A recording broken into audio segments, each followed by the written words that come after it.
चलिए एक्सरसाइज 1.4 के पहले के एग्जांपल को देखते हैं। एग्जांपल नंबर 12 में क्या कह रहा था कि दो सेट दे दिया था ए और बी, उसका ए यूनियन बी मांग रहा था। A union B, union of set हम लोग पढ़ चुके हैं, यानी कि ए सेट और बी सेट के एलिमेंट्स को जोड़ना है। तो इसमें हम लोगों ने क्या जाना था कि ए सेट और बी सेट के एलिमेंट्स को लिख दो, हो जाएगा ए यूनियन बी।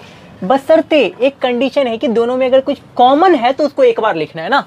तो लिख देते हैं 2 4 6 8 6 8 अगेन नहीं लिखना हम लोग को। 10 12 हो गया ए यूनियन बी, बहुत आसान है।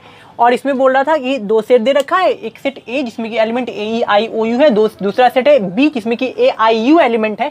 और हम लोग को दिखाना है क्या कि ए यूनियन बी हमारा सेट ए के इक्वल है। तो देख लेते हैं पहले ए यूनियन बी निकाल करके। ए यूनियन बी यानी कि ए और बी के एलिमेंट्स को जोड़ने हैं। तो ए ई आई ओ यू कॉमन एलिमेंट फिर से आ रहा है तो हमको नहीं लिखना है, एक बार ही लिखना है। ये हो गया ए यूनियन बी। आप अगर ध्यान से देखिए तो ए यूनियन बी यहाँ पे मेरा ए के इक्वल है, ए सेट के इक्वल है कि नहीं, ए ई आई ओ you, A E I O you. अब ध्यान से जो बात बताने जा रहे हैं इसको जरा ध्यान से नोट कीजिएगा, दिमाग में इसको रखना है कि अगर कोई दो सेट दे रखा हो ए और बी सेट अगर ए का सबसेट हो, दो सेट दे रखा हो ए और बी, अगर बी सेट ए का सबसेट होता है देन अगर हमको ए यूनियन बी पूछे तो ए होगा उसका आंसर। ठीक है, फिर से सुन लीजिए, अगर दो सेट दे रखा हो और आपको पूछे, दो सेट दे रखा हो और दूसरा सेट पहले सेट का सबसेट हो, देन उस कंडीशन में अगर ए यूनियन बी पूछे तो ए होगा।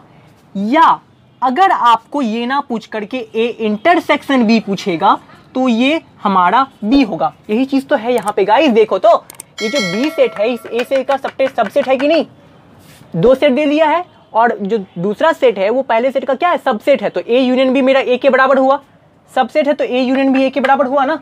अगर इसका इंटरसेक्शन हम निकालने जाएं, अगर यहाँ पे ए इंटरसेक्शन बी निकाले यानी कि कॉमन एलिमेंट्स क्या है, ए आई यू है, दोनों में ए आई एंड यू। तो ए आई यू एक्चुअली में है क्या, सेट बी ही तो है, तो वही तो लिखे। अगर दो सेट दे रखा हो तो और दूसरा सेट पहले सेट का सबसेट हो तो उसका यूनियन अगर लिया जाए तो पहला सेट मिलेगा और अगर उसका इंटरसेक्शन लिया जाए तो दूसरा सेट मिलेगा। इसको दिमाग में रखना है। तो देखते हैं अगले एग्जांपल को। ओके।